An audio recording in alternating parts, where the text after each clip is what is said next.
എല്ലാവർക്കും നമസ്കാരം. ആകാശഗംഗ എന്ന നമ്മുടെ യൂട്യൂബ് ചാനലിലേക്ക് എല്ലാവർക്കും സ്വാഗതം. 2024 പുതുവർഷം വരികയാണ്. ഈ പുതുവർഷത്തിൽ ഓരോ നക്ഷത്രക്കാരുടെയും പൊതുഫലം എന്താണെന്ന് നോക്കാം. ശ്രദ്ധിക്കുക, ഇത് ഓരോ നക്ഷത്രത്തിൽ ജനിച്ച വ്യക്തികളുടെയും പൊതുവായി വരാൻ സാധ്യതയുള്ള കാര്യങ്ങളാണ് പറയുന്നത്, അല്ലാതെ വ്യക്തിപരമായ ഫലങ്ങളല്ല. ജനനസമയം വ്യത്യസ്തമാകുന്നതനുസരിച്ച് ഫലത്തിൽ വ്യത്യാസങ്ങൾ ഒക്കെ ഉണ്ടാകുന്നതാണ്. ഓരോ വ്യക്തികളുടെയും ഗ്രഹനില അനുസരിച്ച് മാത്രമേ അവരുടെ ഫലം കൃത്യമായി പറയാൻ സാധിക്കൂ. ഈ ഫലം പറയുന്നത് ഓരോ നക്ഷത്രത്തിൽ വരുന്ന ഗ്രഹമാറ്റം അനുസരിച്ചുള്ള സാധ്യതകൾ മാത്രമാണ്.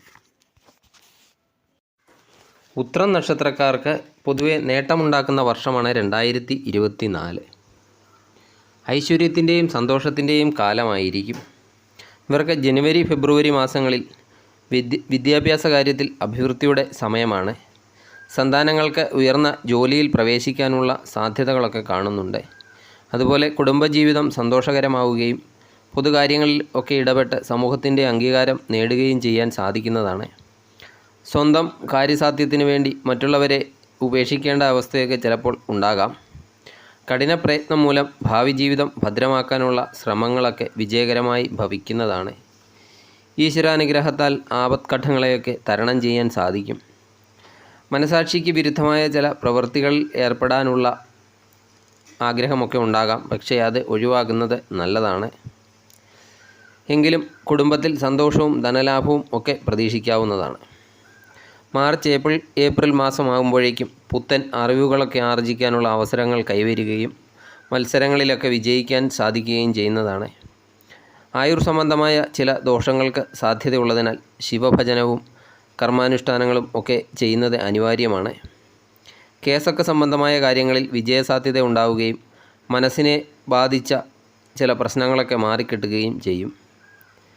അതുപോലെ പ്രാർത്ഥനയും ആത്മശക്തിയിലൂടെയൊക്കെ പ്രതിസന്ധികളിലൊക്കെ തളരാതെ മുന്നോട്ട് പോകാൻ സാധിക്കുന്നതാണ്.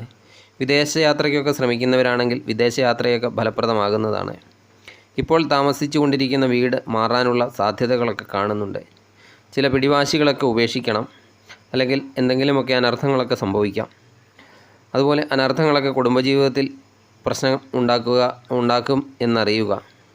അതുപോലെ സന്താനങ്ങൾക്കൊക്കെ ഉയർച്ച ഉണ്ടാകുന്നതാണ് മാർച്ച് ഏപ്രിൽ മാസങ്ങളിൽ. മെയ് ജൂൺ മാസമാകുമ്പോഴേക്കും ഔദ്യോഗിക രംഗത്തൊക്കെ സമയം അനുകൂലമായതിനാൽ ജോലിയിൽ ഉയർച്ചയൊക്കെ ഉണ്ടാകുന്നതാണ്. അതുപോലെ പ്രവർത്തന മേഖലയിലൊക്കെ നേട്ടത്തിനുള്ള സമയമാണ്. എങ്കിലും ഊഹക്കച്ചവടങ്ങളിൽ നിന്നൊക്കെ വിട്ടു നിൽക്കണം. അതുപോലെ പങ്കാളിത്ത ബിസിനസ് ചെയ്യുന്നവരാണെങ്കിൽ ആ ബിസിനസ്സിലൊക്കെ അല്പം ശ്രമിക്കണം. പുതിയ പങ്കാളിത്ത ബിസിനസ്സൊക്കെ ആരംഭിക്കാൻ ആഗ്രഹിക്കുന്നവരാണെങ്കിൽ അല്പം മാറ്റിവെക്കുന്നത് നല്ലതായിരിക്കും.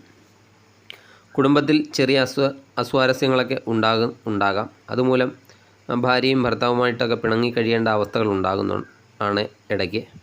ചില വിശിഷ്ട വ്യക്തികളുമായി ബന്ധം സ്ഥാപിക്കാൻ ഇടയുണ്ട്. അതുപോലെ മേലധികാരികളുമായി ജോലിസ്ഥലത്തെ മേലധികാരികളുടെ അപ്രീതിക്കൊക്കെ പാത്രമാകാതിരിക്കാൻ പ്രത്യേകം ശ്രദ്ധിക്കണം. അതുപോലെ കലാരംഗത്തൊക്കെ പ്രവർത്തിക്കുന്നവർക്ക് അത്രയൊരു അനുകൂല സമയമല്ല, അല്പം സൂക്ഷിക്കണം. ശത്രുപക്ഷത്തു നിന്നുള്ള ശല്യമൊക്കെ കുറയുമെങ്കിലും സ്വന്തം ആത്മാർത്ഥതയൊക്കെ ചോദ്യം ചെയ്യപ്പെടുന്ന സാഹചര്യങ്ങളൊക്കെ ഇടയ്ക്കുണ്ടാകാം.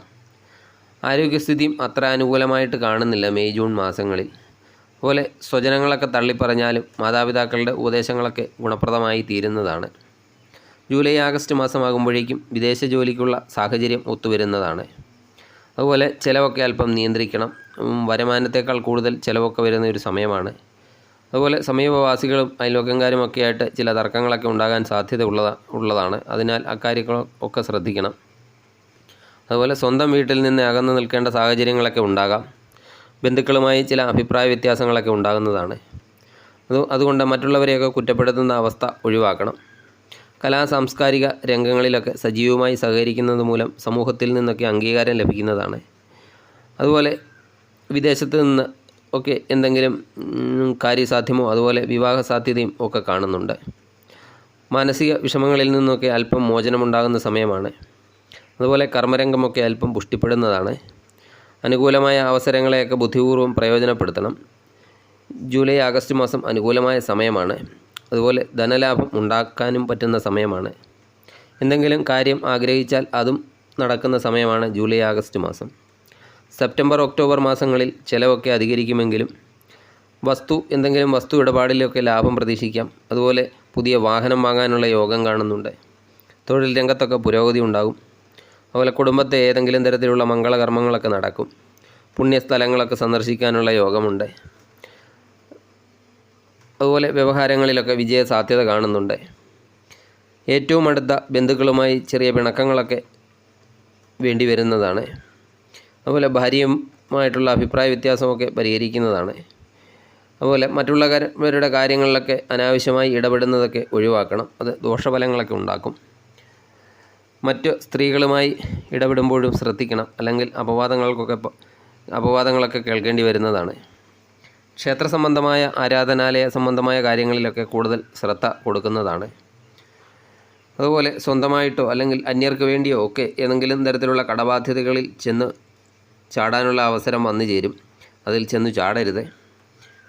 കുടുംബത്തിൽ മംഗളകർമ്മങ്ങളൊക്കെ നടക്കും സെപ്റ്റംബർ ഒക്ടോബർ മാസങ്ങളിൽ. നവംബർ ഡിസംബർ മാസമാകുമ്പോഴേക്കും വർഷാവസാനമാകുമ്പോഴേക്കും നല്ല മാറ്റങ്ങളൊക്കെ ഈ വർഷാവസാനത്തോടുകൂടി പ്രതീക്ഷിക്കാവുന്നതാണ്. ഈശ്വരാനുഗ്രഹം ഉള്ളതുകൊണ്ട് അപകടങ്ങളെയൊക്കെ തരണം ചെയ്യാനായിട്ട് സാധിക്കുന്നതാണ്. അതുപോലെ ആരോപണങ്ങൾ ഉണ്ടാകുന്നതിൽ നിന്നൊക്കെ മോചനം ഉണ്ടാകുകയും ചെയ്യും. പ്രവർത്തന മേഖലയൊക്കെ നല്ല രീതിയിലുള്ള പുരോഗതി നവംബർ ഡിസംബർ മാസങ്ങളിൽ കാണുന്നുണ്ട്. ധനലഭ്യതയ്ക്കുള്ള സാധ്യതയും നേരത്തെ ഉണ്ടായിരുന്ന സമയത്തേക്കാൾ അല്പം കൂടി കൂടുതലാണ്. അതുകൊണ്ട് ആ സമയമൊക്കെ കൂടുതൽ നല്ല കാര്യത്തിന് വേണ്ടി വിനിയോഗിക്കുക. അതുപോലെ പിതാവ് സംബന്ധമായ സ്വത്തുക്കളൊക്കെ കൈവശം വന്നു ചേരുന്നതിനുള്ള സാധ്യത തെളിയുന്നുണ്ട്. വീട് സംബന്ധമായി എന്തെങ്കിലും ദോഷങ്ങളൊക്കെ ഉണ്ടെങ്കിൽ അതൊക്കെ മാറിക്കിട്ടും. എന്നാലും മുൻകോപം നിയന്ത്രിക്കണം. മുൻകോപം നിയന്ത്രിച്ചില്ലെങ്കിൽ പല അനർത്ഥങ്ങൾക്കും സാധ്യതയൊക്കെ കാണുന്നുണ്ട്. ആരോഗ്യ സംബന്ധമായി അത്ര വലിയ കുഴപ്പമൊന്നും ഉണ്ടാകുന്ന സമയമല്ല. അതുപോലെ മുഖസ്തുതിയുമായി എത്തുന്നവരുടെ ശല്യമൊക്കെ ഈ വർഷാവസാനം കൂടുന്നതാണ്. അതൊക്കെ ചിലപ്പോൾ മനസ്സിനെയൊക്കെ വിഷമിപ്പിക്കും. അതുപോലെ ഓഹരി ഇടപാടുകളിൽ നിന്നൊക്കെ ധനലാഭം ഈ വർഷാവസാനം പ്രതീക്ഷിക്കാം. നല്ലതുപോലെ പ്രാർത്ഥിക്കുക ദോഷം മാറുന്നതിന് വേണ്ടി. അതുപോലെ ദാനധർമാദികൾ ചെയ്യുക, ശിവപ്രീതി നേടുക. അതുപോലെ വിഘ്നേശ്വരപ്രീതി നേടുന്നതും ഈ ദോഷങ്ങളിൽ നിന്നൊക്കെ അകലാൻ സഹായിക്കുന്നതാണ്. നിങ്ങൾക്ക് നല്ലൊരു വർഷമാകട്ടെ 2024. നന്ദി, നമസ്കാരം.